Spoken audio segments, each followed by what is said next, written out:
Salutations, madame. Je suis Crayon du service magnétique. Mon partenaire s'éloigne.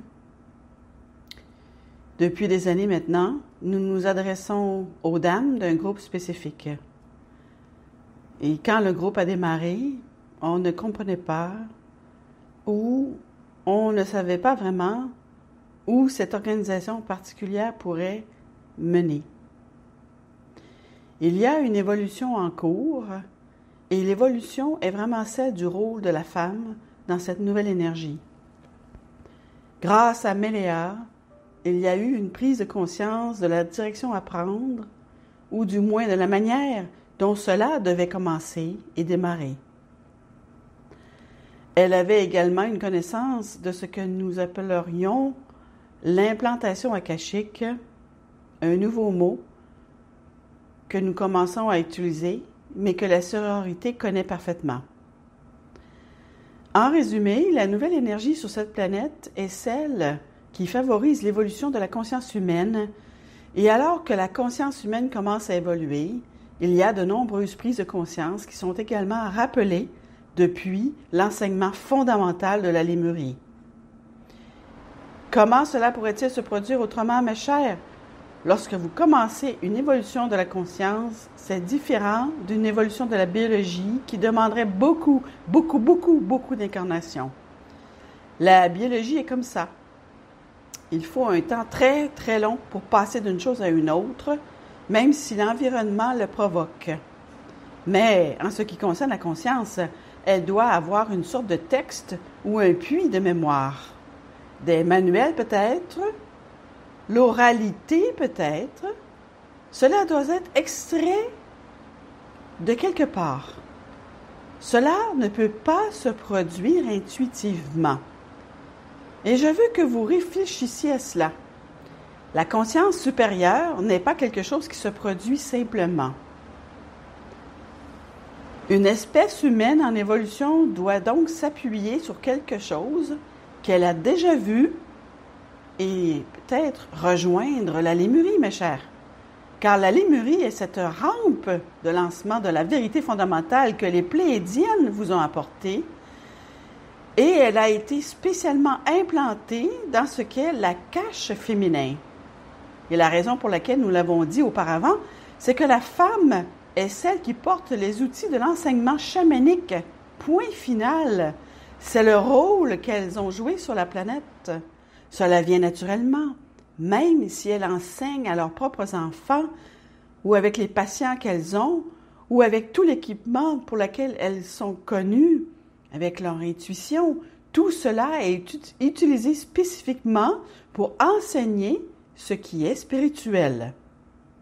La mère est l'incarnation de l'amour, de la compassion, de la bonté. Ce n'est pas le père. Le père a un autre ensemble d'attributs qui sont beaux et merveilleux pour l'enfant.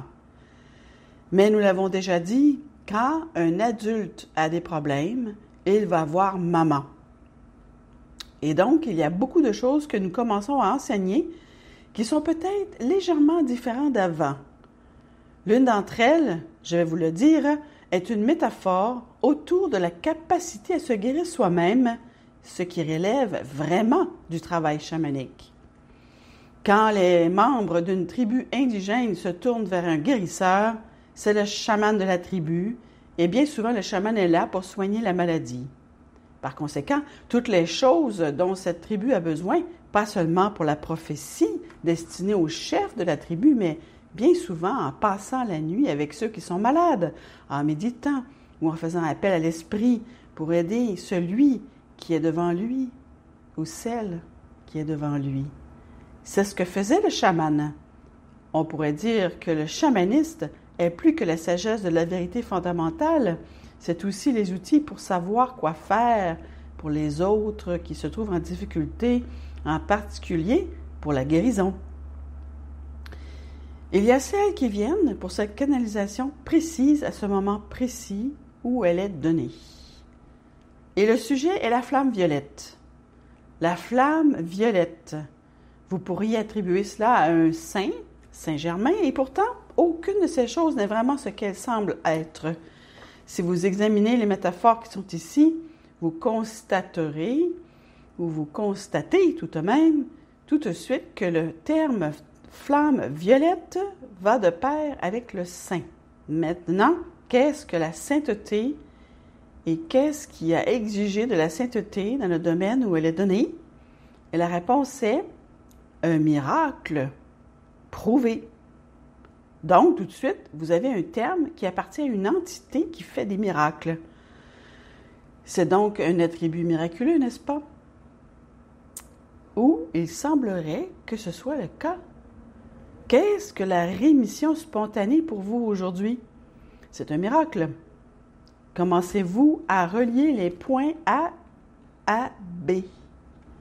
La flamme violette. Regardons la flamme. La flamme est un autre mot pour désigner la lumière. Là où il y a une flamme, il y a de la lumière et il n'y a pas moyen d'y échapper. Même si vous masquez la flamme crée toujours de la lumière à l'intérieur de la zone masquée. C'est pourquoi vous devez la regarder complètement. Tout ce qui est une flamme est lumière.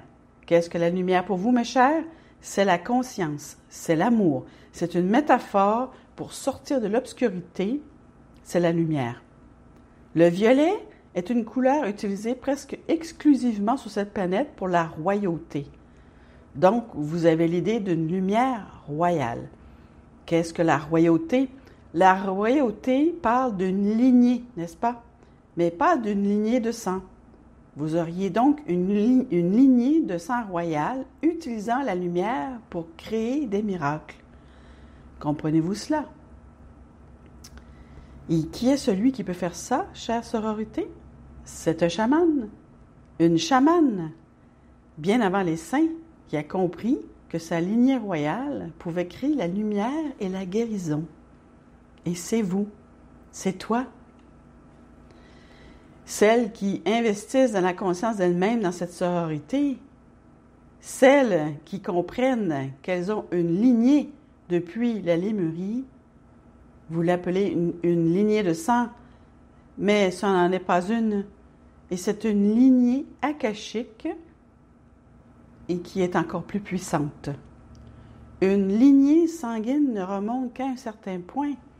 Une lignée akashique remonte à la toute première mère des étoiles jusqu'à aujourd'hui. Et tant d'entre vous qui écoutez en ce moment se demandent pourquoi ils sont ici. Pourquoi êtes-vous nés? Et si je vous disais que vous avez une lignée royale qui vient de cet endroit appelé la Lémurie? Même si vous n'étiez pas là lors de la première, de la deuxième ou de la troisième époque de la Lémurie, même après que la Lémurie ait cessé d'exister, vous pourriez avoir la même lignée de sang de celles qui vous ont enseigné et qui venaient de là-bas. Il n'est donc pas nécessaire de venir de la civilisation originelle pour avoir cet akash et cette information fondamentale de la royauté de lumière qui crée le miracle de la guérison. Je vous invite à penser à ces choses et à célébrer tout ce que je vous ai donné, mais aussi à vous rappeler que chaque terme de l'histoire signifie autre chose, souvent, et qu'il y a un message plus grand, qu'il n'est pas linéaire et qu'il est beaucoup plus grand que vous ne le pensez. Sororité, entendez-vous? Il est tellement plus grand que ce que vous pouvez penser. Je suis Crayon, amoureux de l'humanité et de vous, et il en est ainsi.